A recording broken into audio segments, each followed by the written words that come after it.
Hey everybody, Roger Levin here with your Specialty Practice Pearl of the Week.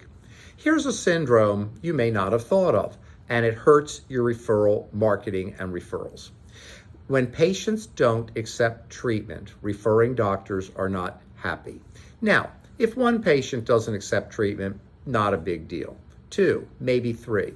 But if patients are going back to referring doctors and saying, I don't want treatment there, or I decided not to do the treatment you referred me for, or could you refer me to somebody else? 3 scenarios that we hear about quite a bit, especially the could you refer me to another specialist, then you've got a problem, because that is a turnoff for referral marketing. Now, normally when I make these pearls of the week, and I try really hard to be practical, helpful, and useful. I talk to lots of people that get these, and I always ask them, are they practical? Are they useful? Are they helping? I know every one of these pearls, I'm not knocking it out of the ballpark, but I do try. I plan out. I mean, I've got my notes here. I plan out what I'm going to be giving you, often based on conversations that I recently had with specialists. But this is one we don't talk about a lot, this category of what turns off referring doctors that we don't think about. One of the biggest is when patients don't accept treatment.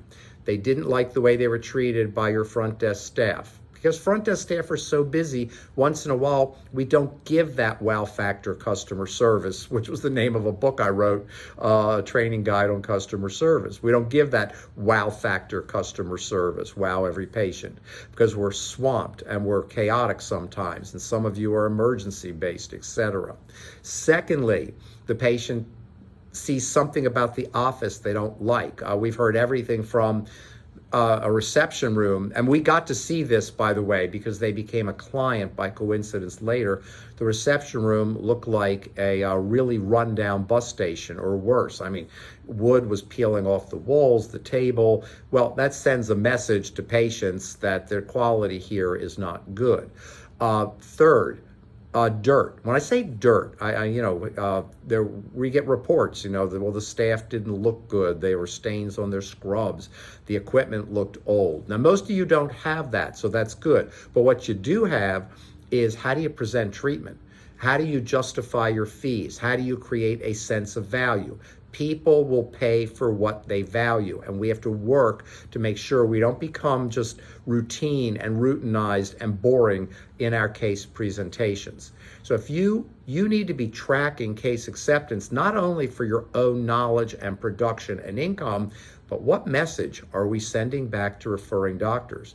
You want the patient to go back and say, love the office, love the team, love the doctor, love the treatment, or could you refer me somewhere else? As always, I wish you increased practice production and referrals every year, and I'll see you next week.